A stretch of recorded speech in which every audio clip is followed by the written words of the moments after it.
जब अपना स्कूल बना तब सेवा करने के लिए आया था।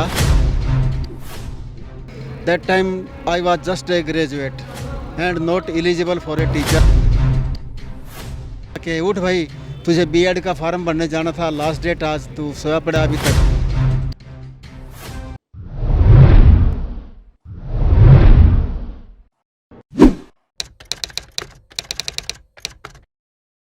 नमस्कार दोस्तों, हमारे साथ एक और व्यक्ति जुड़े हैं, आइए उनसे बातचीत करते हैं। क्या नाम है सर आपका? रमेश चंद्रा जी। कहाँ के रहने वाले हैं जी आप? मैं यही सरसा से ही हूँ जी। अपने शास्त्राम जी बॉयज़ स्कूल में मैं टीचर रहा हूँ 20 साल तक, और पिताजी की रहमत से ही मैं यहाँ पे ज्वाइन किया टीचर के लिए।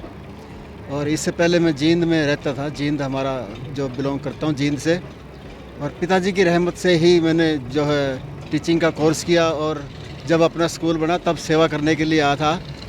उस वक्त मैंने पिताजी से अरदास की थी कि पिताजी मुझे इस स्कूल में रख लेना। तो यहाँ से सेवा करके जाने के बाद एक हफ्ते बाद मैं गया वहाँ पे, तो सभी ने मुझे कोर्स करने के लिए, टीचिंग का कोर्स करने के लिए प्रेरित किया। That time I was just a graduate and not eligible for a teacher. लेकिन यहाँ से जाने के बाद सभी ने मुझे प्रेरित किया। ऐसा माहौल बन गया कि एकदम से, हालांकि मुझे पढ़ाई छोड़े हुए 12 साल से भी ज़्यादा हो चुका था और मेरी हिम्मत भी नहीं हो रही थी कि मैं पढ़ाई करूं, लेकिन पिताजी ने करवाना था। पिताजी को लाज है सेवादारों की, अपनी शरण में आए कि लाज है उनको, और उन्होंने मेरी बीएड के लिए पूरा माहौल बना दिया। और मैं वहाँ कोचिंग सेंटर में पता करने के लिए गया तो उन्होंने मुझे बताया कि ये लास्ट डेट है सर, और कोई बात नहीं, आप अगर करना चाहते हो तो हो जाएगी बीएड, कोई दिक्कत नहीं है। मैंने कहा भाई मैं पढ़ाई से बिल्कुल किस समय की बात है जी जब आप बीएड के लिए ट्राई कर रहे थे? 96 की 92 में मैंने नाम लिया था। और उसके बाद ये जब स्कूल बन रहा था 95 में, बिल्डिंग बन रही थी 96 में, तब मैं सेवा के लिए आया था। और उसी टाइम मैंने बीएड के लिए फिर अप्लाई करने की सोच रहा था, लेकिन मेरी हिम्मत नहीं हो रही थी। तो उसी टाइम जिस दिन लास्ट डेट थी, तो रात को सपना आया हमारे घर से, जो मैडम हैं उनको, अनिल चावला जी हमारे बंगीदास होते थे वहाँ जींद के अंदर, उनके सपने में आकर के अनिल चावला जी ने मुझे जगाया और कहा कि उठ भाई, तुझे बीएड का फॉर्म भरने जाना था, लास्ट डेट आज, तू सोया पड़ा अभी तक। तो ऐसी बात। आपके ब्लॉक के बंगीदास को सपना आया जी? नहीं, मेरी मैडम को सपना आया और अनिल चावला जी उनके सपने में आए। उन्होंने आकर के मुझे उठाया और कहा कि उठ भाई, तुझे बीएड का लिए फॉर्म भरने जाना था, तो अभी तक सोया पड़ा है। मैं उस वक्त घड़ी साज का ही काम करता था, वॉच रिपेयर का।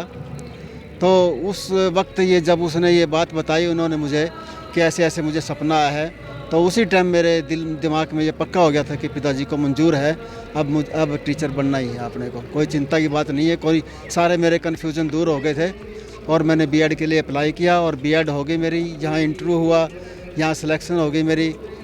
तो पिताजी की रहमत से 20 साल मेरे ऐसे गुजर गए, जो सारी जिम्मेदारियां थी मेरी जीवन की, मेन जिम्मेदारी, वो सारी जिम्मेदारी पिताजी ने ऐसे इतनी रहमत से पूरी करवाई है कि मुझे पता नहीं चला।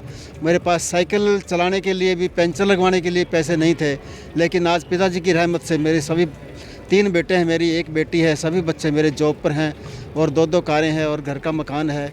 इतनी रहमत पिताजी सब पे करे, इतनी रहमत है, हम पिताजी का शुक्राना दे ही नहीं सकते, इतना शुक्राना है पिताजी का।